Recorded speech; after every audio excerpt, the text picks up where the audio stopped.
किस व्यापारी और दैत्य का?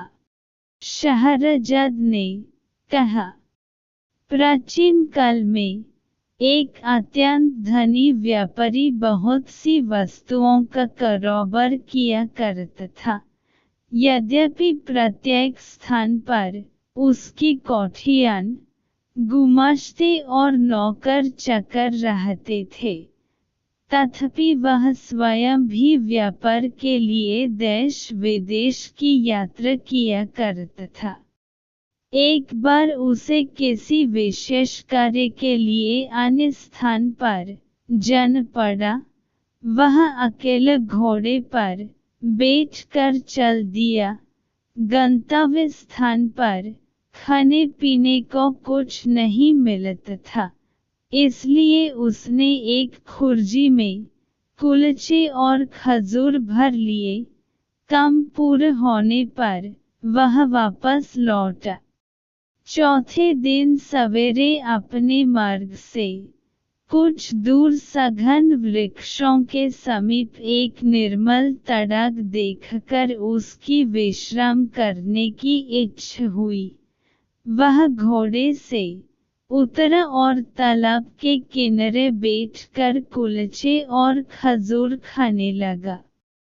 जब पेट भर गया तो उसने जगह साफ करने के लिए खजूरों की गुठलियां इधर उधर फेंक दी और आराम करने लगा। इतने में उसे एक महाभयंकर दैत्य अपनी और बड़ी सी तलवार खींचे आता दिखाई दिया। पास आकर दैत्य क्रोध से गरज कर बोला, इधर आ, तुझे मारूंगा। व्यापारी उसका भयानक रूप देखकर और गर्जन सुनकर कांपने लगा और बोला, स्वामी, मैंने क्या अपराध किया है कि आप मेरी हत्या कर रहे हैं? दैत्य ने कहा, तूने मेरे पुत्र की हत्या की है, मैं तेरी हत्या करूंगा। व्यापारी ने कहा, मैंने तो आपके पुत्र को देख भी नहीं, मैंने उसे मारा किस तरह? दैत्य बोला, क्या तू अपना रास्ता छोड़कर इधर नहीं आया? क्या तूने अपनी झोली से निकल कर खजूर नहीं खाई और उनकी गुठलियां इधर उधर नहीं फेंकी?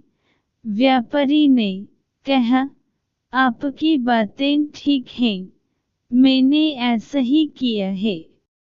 दैत्य ने कहा, जब तू गुठलियां फेंक रहा था तो इतनी जोर से फेंक रहा था कि एक गुठली मेरे बेटे की आंख में लगी और बेचारे का उसी समय प्राण हो गया। अब मैं तुझे मारूंगा।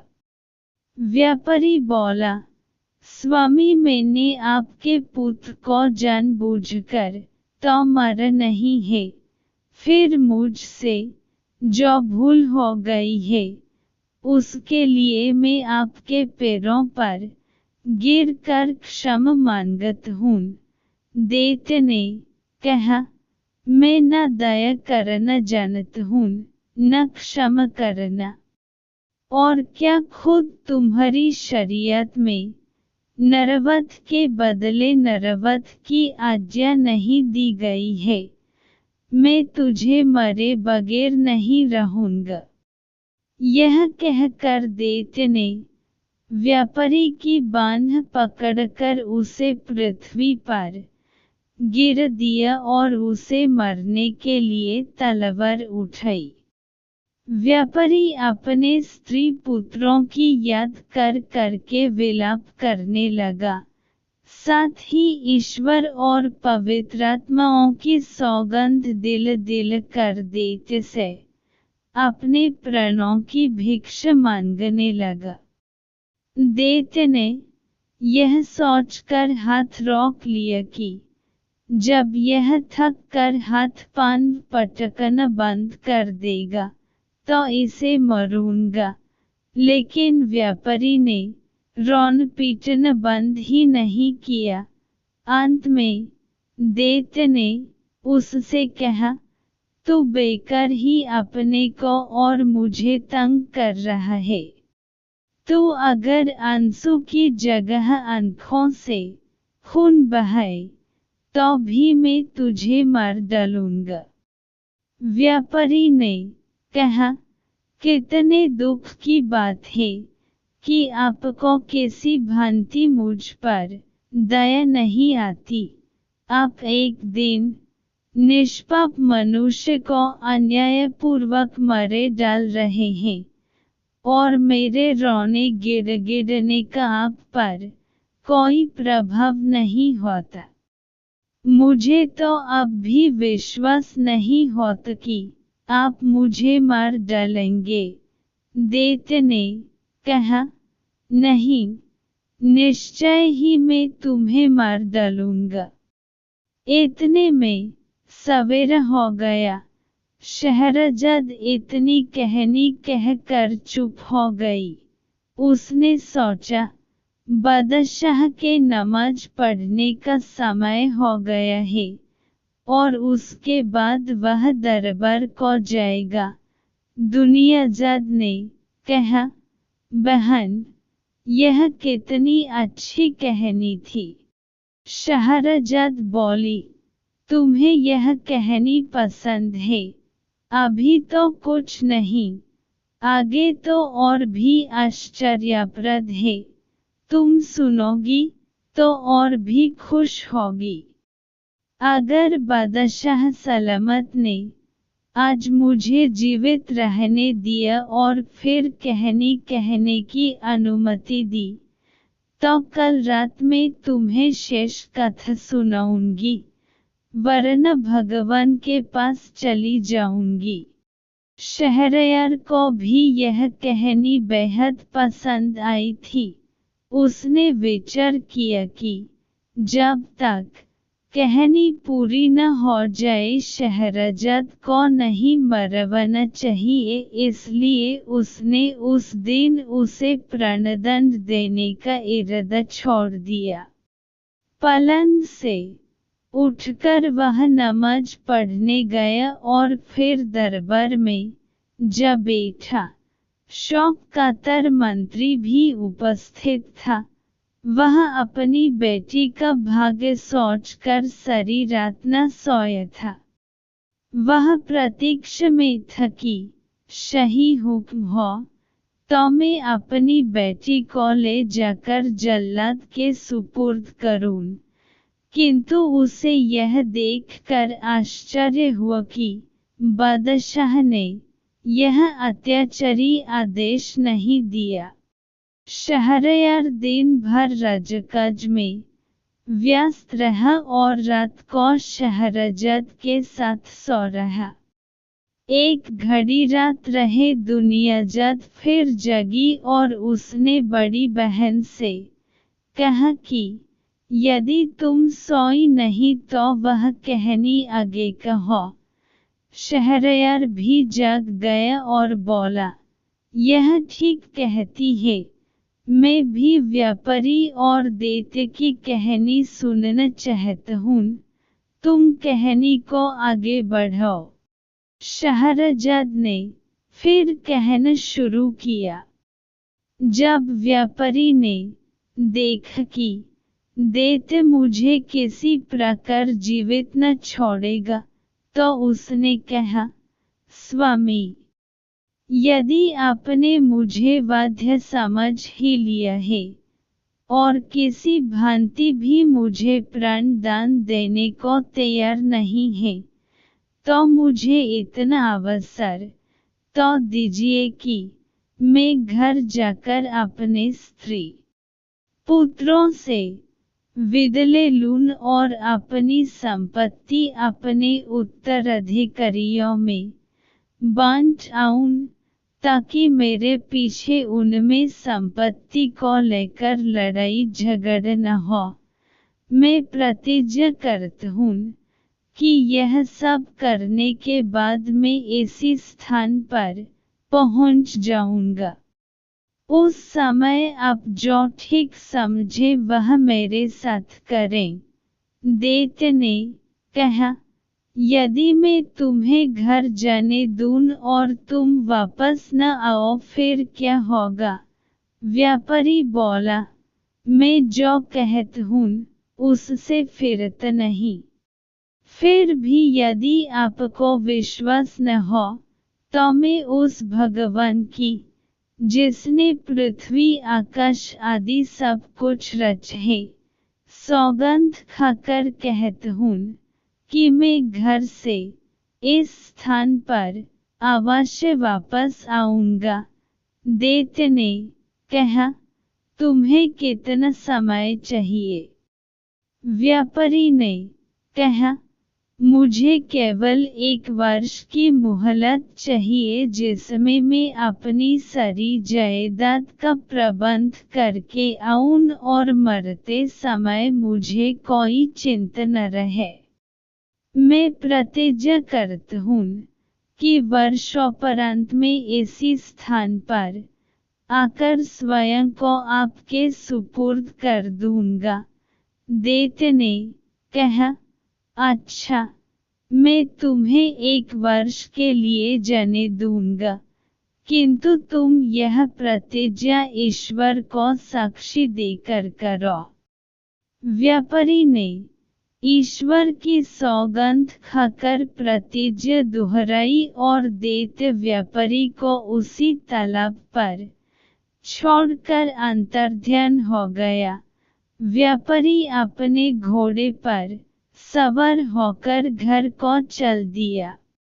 रास्ते में व्यापारी की अजीब हालत रही। कभी तो वह इस बात से प्रसन्न होता कि वह अभी तक जीवित थे, और कभी 1 वर्ष बाद की निश्चित मृत्यु पर शोकातुर हो उठता था। जब वह घर पहुंचा तो उसकी पत्नी और बंधु बांधव उसे देखकर प्रसन्न हुए, किंतु वह उन लोगों को देखकर रोने लगा। वे लोग उसके विलाप से समझे कि उसे व्यापार में कोई भारी घाटा हुआ है, या कोई और प्रिय वस्तु उसके हाथ से निकल गई है, जिससे उसका धैर्य जाता रहा है। जब व्यापारी का चित्त संभला और उसके आंसू थमे, तो उसकी पत्नी ने कहा, हम लोग तो तुम्हें देखकर प्रसन्न हुए हैं, तुम क्यों इस तरह रो धो रहे हो? व्यापारी ने कहा, रोऊं धोऊं नहीं तो और क्या करूं? मेरी जिंदगी 1 ही वर्ष की और है। फिर उसने सारा हाल बताया और दैत्य के सामने ईश्वर को साक्षी देकर की गई अपनी प्रतिज्ञा का वर्णन किया। यह सारा हाल सुनकर वे सब भी रोने पीटने लगे। विशेषतः उसकी पत्नी सिर पीटने और बल नोचने लगी और उसके लड़के बच्चे ऊंचे स्वर में विलाप करने लगे। वह दिन रोने पीटने ही में बीता। दूसरे दिन से व्यापारी ने अपना सांसारिक कार्य आरंभ कर दिया। उसने सबसे पहले अपने नदाताओं का धन वापस किया। उसने अपने मित्रों को बहुमूल्य भेंटें दी, फकीरों साधुओं को जी भर कर दान किया, बहुत से दास दासियों को मुक्त किया। उसने अपनी पत्नी को यथेष्ट धन दिया, अवयस्क बेटे बेटियों के लिए अभिभावक नियुक्त किए और संतानों में संपत्ति को बांट दिया। इन सारे प्रबंधों में 1 वर्ष बीत गया और वह अपनी प्रतिज्ञा निभाने के लिए दुखी मन से चल दिया। अपने कफन दफन के खर्च के लिए उसने कुछ रुपया अपने साथ रख लिया। उसके चलते समय सारे घर वाले उससे लिपट कर रोने लगे और कहने लगे कि हमें भी अपने साथ ले चलो, ताकि हम भी तुम्हारे साथ प्राण दे दें। व्यापारी ने अपने चित्त को स्थिर किया और उन सब को धैर्य दिलाने के लिए कहने लगा, मैं भगवान की इच्छा के आगे सिर झुक रहा हूँ, तुम लोग भी धैर्य रखो। यह समझ लो कि एक दिन सभी की मृत्यु होनी है, मृत्यु से कोई भी नहीं बच सकता। इसलिए तुम लोग धैर्यपूर्वक अपना काम करो। अपने सगे संबंधियों से विदा लेकर व्यापारी चल दिया और कुछ समय के बाद उस स्थान पर पहुंच गया जहां उसने दैत्य से मिलने को कहा था। वह घोड़े से उतरा और तालाब के किनारे बैठकर दुखी मन से अपने हत्यारे दैत्य की राह देखने लगा। इतने में एक वृद्ध पुरुष एक हिरनी लिए हुए आया और व्यापारी से बोला, तुम इस निर्जन स्थान में कैसे आ गए? क्या तुम नहीं जानते कि बहुत से मनुष्य धोखे से इसे अच्छा विश्राम स्थल समझते हैं और यहाँ आकर दैत्यों के हाथों भांति भांति के दुख पाते हैं।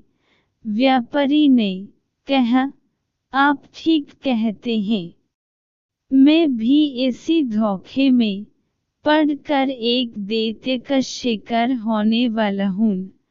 यह कहकर उसने बूढ़े को अपना सारा वृत्तांत बता दिया। बूढ़े ने आश्चर्य से कहा, यह तुमने ऐसी बात बताई जैसी संसार में अब तक किसी ने नहीं सुनी होगी। तुमने ईश्वर की जो सौगात खाई थी, उसे पूरा करने में प्राणों की भी चिंता नहीं की। तुम बड़े सत्यवान हो और तुम्हारी सत्यनिष्ठा की जितनी प्रशंसा की जाए कम है। अब मैं यहाँ ठहर कर देखूंगा कि दैत्य तुम्हारे साथ क्या करता है। वे आपस में वार्तालाप करने लगे। इतने ही में एक और वृद्ध पुरुष आए जिसके हाथ में रस्सी थी और दो काले कुत्ते उस रस्सी से बंधे हुए थे। वह उन दोनों से उनका हालचाल पूछने लगा। पहले बूढ़े ने व्यापारी का संपूर्ण वृत्तांत कहा और यह भी कहा कि मैं आगे का हाल चाल देखने यहाँ बैठा हूँ। दूसरा बूढ़ा भी यह सब सुनकर आश्चर्यचकित हुआ और वहीं बैठकर दोनों से बातें करने लगा। कुछ समय के उपरांत एक और बूढ़ा एक खच्चर लिए हुए आया और पहले दो बूढ़ों से पूछने लगा कि यह व्यापारी इतना दुखी होकर यहाँ क्यों बैठा है। दोनों ने उस व्यापारी का पूरा हाल कहा। तीसरे वृद्ध पुरुष ने वहाँ ठहरकर इस व्यापार का अंत देखने की इच्छा प्रकट की, अतएव वह भी वहाँ बैठ गया। अभी तीसरा बूढ़ा अच्छी तरह सांस भी नहीं ले पाया था कि उन चारों व्यक्तियों ने देखा कि सामने के जंगल में एक बड़ा गहन धूम्रपुंज उठ रहा है। वह धुएं का बादल उनके समीप आकर गायब हो गया। वे लोग आश्चर्य से आंखें मल ही रहे थे कि एक अत्यंत भयानक दैत्य उपस्थित हो गया। उसके हाथ में तलवार थी और उसने व्यापारी से कहा, उठकर इधर आ, मैं तुझे मारूंगा, तुम मेरे बेटे को मारे। यह सुनकर व्यापारी और तीनों बूढ़े कांपने लगे और उच्च स्वर में विलाप करने लगे। उन सब के रोने चिल्लाने से जंगल गूंज उठा, किंतु दैत्य व्यापारी को पकड़कर एक और ले ही गया। हिरनी वाले बूढ़े ने यह देखा और वह दौड़कर दैत्य के पास पहुंचा और बोला, दैत्य महाराज, मैं आपसे कुछ निवेदन करना चाहता हूँ। आप अपने क्रोध पर कुछ देर के लिए संयम रखें। मेरी इच्छा है कि मैं अपनी और इस हिरनी की कहानी आपको सुनाऊं, किंतु कहानी के लिए एक शर्त है। यदि आपको यह कहानी विचित्र लगे और पसंद आए, तो आप इस व्यापारी का 1/3 अपराध क्षमा कर दें। दैत्य ने कुछ देर तक सोचकर कहा, अच्छा, मुझे तुम्हारी शर्त स्वीकार है, कहानी कहो। किस गधे, बैल और उनके मालिक का। एक बड़ा व्यापारी था जिसके गांव में बहुत से घर और कारखाने थे, जिनमें तरह तरह के पशु रहते थे। एक दिन वह अपने परिवार सहित कारखानों को देखने के लिए गांव गया। उसने अपनी पशुशाला भी देखी जहन एक गधा और एक बैल बांधे हुए थे। उसने देखा कि वे दोनों आपस में वार्तालाप कर रहे हैं। वह व्यापारी पशु पक्षियों की बोली समझता था। वह चुपचाप खड़ा होकर दोनों की बातें सुनने लगा। बैल ने गधे से कहा, तू बड़ा ही भाग्यशाली है, सदैव सुखपूर्वक रहता है, मालिक हमेशा तेरा ख्याल रखता है, तेरी रोज मलाई दलाई होती है, खाने को दोनों समय जौ और पीने के लिए साफ पानी मिलता है। इतने आदर सत्कार के बाद भी तुझसे केवल यह काम लिया जाता है कि कभी कम पड़ने पर मालिक तेरी पीठ पर बैठकर कुछ दूर चला जाता है। तुझे दाने घास की कभी कमी नहीं होती। और तू जितना भाग्यवान है, मैं उतना ही अभागा हूँ। मैं सवेरा होते ही पीठ पर हल लादकर जाता हूँ। वहाँ दिन भर मुझे हल में जोतकर चलते हैं। हलवा मुझ पर बराबर चाबुक चलता रहता है। उसके चाबुकों की मार से पीठ और जुए से मेरे कंधे छिल गए हैं। सुबह से शाम तक ऐसा कठिन काम लेने के बाद भी ये लोग मेरे आगे सूखा और सड़ा भूसा डालते हैं, जो मुझसे खाया नहीं जाता। रात भर में भूखा प्यासा अपने गोबर और मूत्र में पड़ा रहता हूँ और तेरी सुख सुविधा पर ईर्ष्या किया करता हूँ। गधी ने यह सुनकर कहा, ए भाई, जो कुछ तू कहता है सब सच है। सचमुच तुझे बड़ा कष्ट है, किंतु जान पड़ता है तू इसी में प्रसन्न है। तू स्वयं ही सुख से रहना नहीं चाहता। तू यदि मेहनत करते करते मर जाए तो भी ये लोग तेरी दश पर तरस नहीं खाएंगे। अतएव तू एक काम कर, फिर वे तुझसे इतनी मेहनत नहीं लिया करेंगे और तू सुख से रहेगा। बैल ने पूछ कि ऐसा कौन सा उपाय हो सकता है। गधे ने कहा, तू अपने को रोगी देखा, एक क्षण का दान भूषण खा और अपने स्थान पर चुपचाप लेट जा। बैल को यह सुझाव बड़ा अच्छा लगा। उसने गधे की बात सुनकर कहा, मैं ऐसा ही करूँगा। तूने मुझे बड़ा अच्छा उपाय बताया है, भगवान तुझे प्रसन्न रखें। दूसरे दिन प्रातःकाल हलवाह जब पशुशाला में यह सोचकर गया कि रोज की तरह बैल को खेत जोतने के लिए ले जाए, तो उसने देखा कि रात की लगाई सनी ज्यों की त्यों रखी है और बैल धरती पर पड़ा हाँफ रहा है। उसकी आंखें बंद हैं और उसका पेट फूला हुआ है। हलवाह ने समझ कि बैल बीमार हो गया है और यह सोचकर उसे हल में न जोता। उसने व्यापारी को बैल के बीमारी की सूचना दी। व्यापारी यह सुनकर जान गया कि बैल ने गधे की शिक्षा पर कार्य करके स्वयं को रोगी दिखाया है। अतएव उसने हलवाह से कहा कि आज गधे को हल में जोत दो।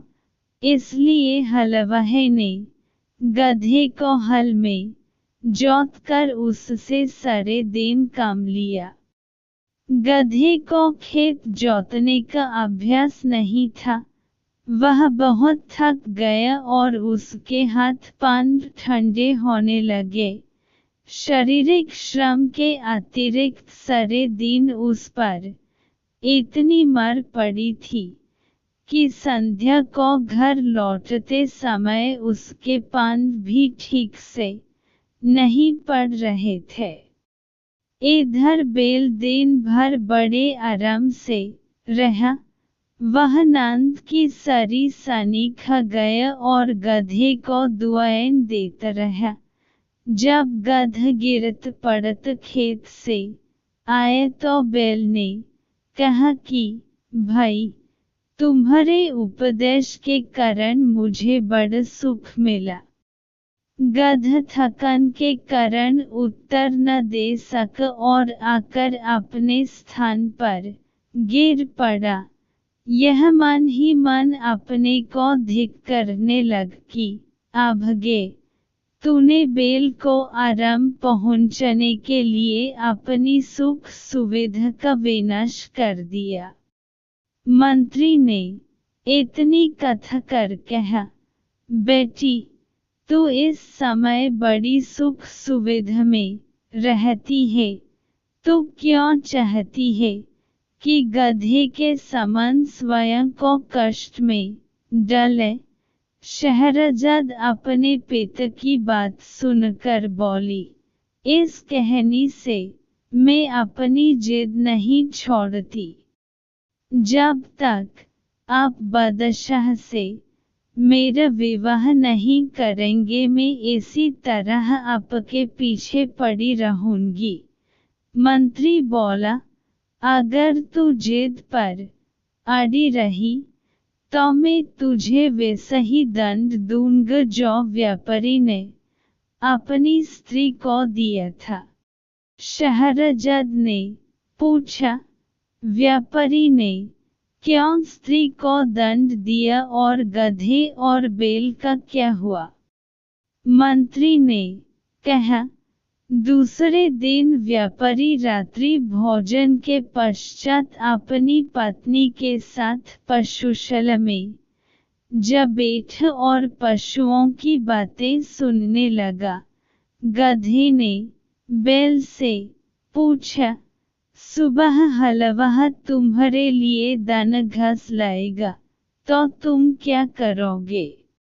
जैसे तुमने कहा है वैसा ही करूँगा, बैल ने कहा। गधे ने कहा, नहीं, ऐसा न करना, वरना जान से जाओगे। शाम को लौटते समय मैंने सुन कि हमारा स्वामी अपने रसोइये से कह रहा था कि कल कसाई और चमार को बुलाना और बैल जो बीमार हो गया है का मांस और खल बेच डालना। मैंने जो सुना था वह मित्रता के नाते तुझे बता दिया। अब तेरी ऐसी में भलाई है कि सुबह जब तेरे आगे चारा डाला जाए तो तू उसे जल्दी से उठकर खा ले और स्वस्थ बन जा।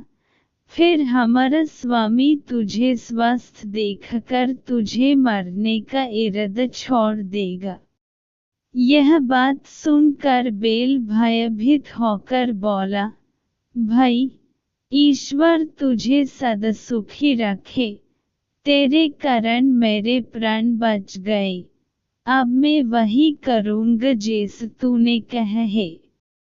व्यापारी यह बात सुनकर ठहक लगकर हंस पड़ा। उसकी स्त्री को इस बात से बड़ा आश्चर्य हुआ। वह पूछने लगी, तुम अकारण ही क्यों हंस पड़े?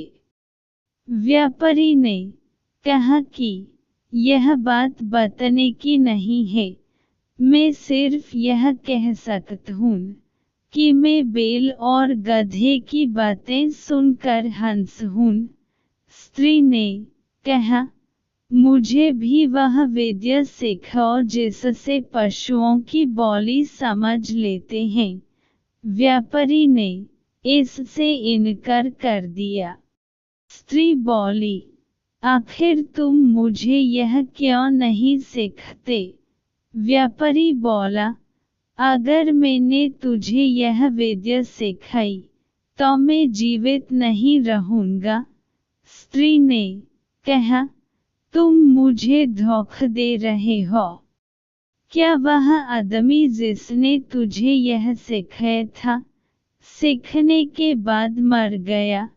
तुम कैसे मर जाओगे? तुम झूठ बोलते हो।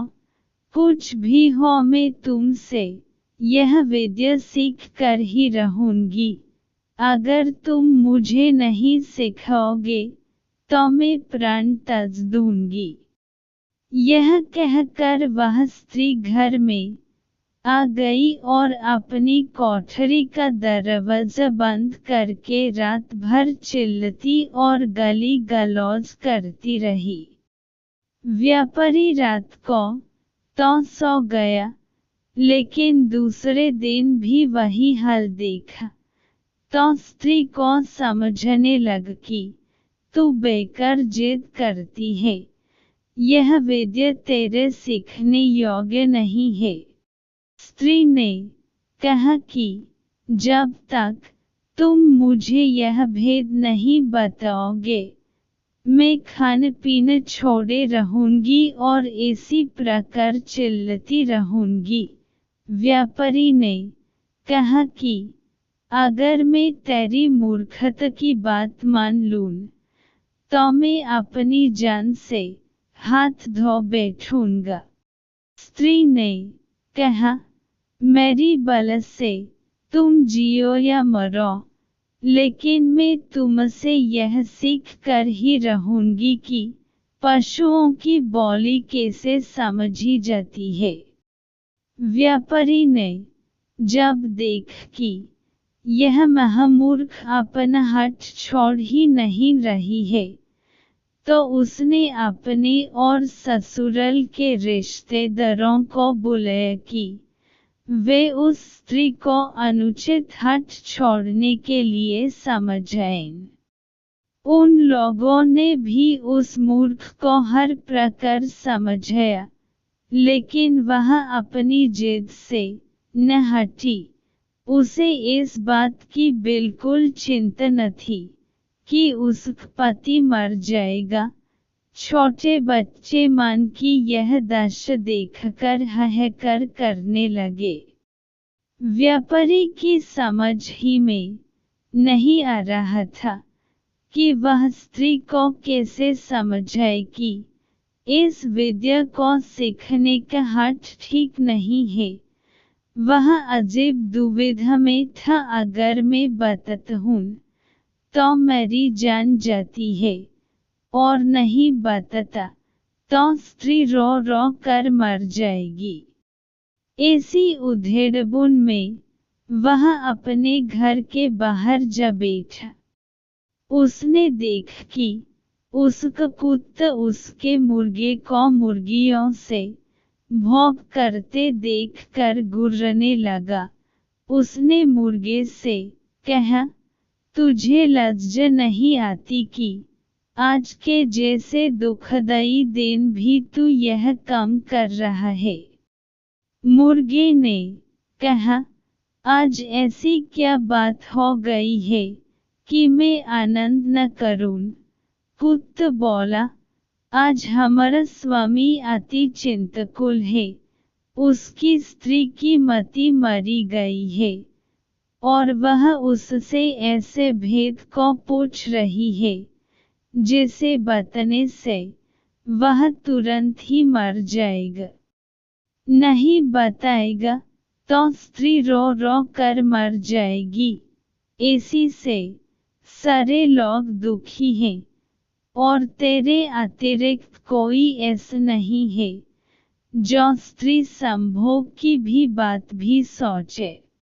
मुर्ग बोला, हमारा स्वामी मूर्ख है जो एक स्त्री का पति है, और वह भी उसके अधीन नहीं है। मेरी तो 50 मुर्गियां हैं, और सब मेरे अधीन हैं। अगर हमारा स्वामी एक काम करे तो उसका दुख अभी दूर हो जाएगा। कुत्ते ने पूछा कि स्वामी क्या करे कि उसकी मूर्ख स्त्री की समझ वापस आ जाए? मुर्गे ने कहा, हमारे स्वामी को चाहिए कि एक मजबूत डंडा लेकर उस कोठरी में जाए जहन उसकी स्त्री चीख चिल्ला रही है। दरवाजा अंदर से बंद कर ले और स्त्री की जमकर पिटाई करे। कुछ देर में स्त्री अपना हठ छोड़ देगी। मुर्गे की बात सुनकर व्यापारी ने उठकर एक मोटा डंडा लिया और उस कोठरी में गया जहन उसकी पत्नी चीख चिल्ला रही थी। दरवाजा अंदर से बंद करके व्यापारी ने स्त्री पर डंडे बरसने शुरू कर दिए। कुछ देर चीख पुकार बढ़ने पर भी जब स्त्री ने देखा कि डंडे पड़ते ही जा रहे हैं तो वह घबरा उठी। वह पति के पैरों पर गिरकर कहने लगी कि अब हाथ रोक ले, अब मैं कभी ऐसी जिद नहीं करूंगी। इस पर व्यापारी ने हाथ रोक लिया। यह कहानी सुनकर मंत्री ने शहरजद से कहा कि अगर तुमने अपना हठ न छोड़ा तो मैं तुम्हें ऐसा ही दंड दूंगा जैसा व्यापारी ने अपनी स्त्री को दिया था।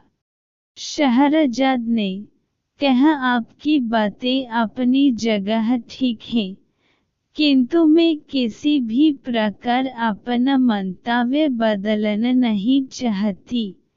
अपनी इच्छा का औचित्य सिद्ध करने के लिए मुझे भी कई ऐतिहासिक घटनाएं और कथाएं मालूम हैं, लेकिन उन्हें कहना बेकार है। यदि आप मेरी कामना पूरी न करेंगे तो मैं आपसे पूछे बगैर स्वयं ही बादशाह की सेवा में पहुंच जाऊंगी।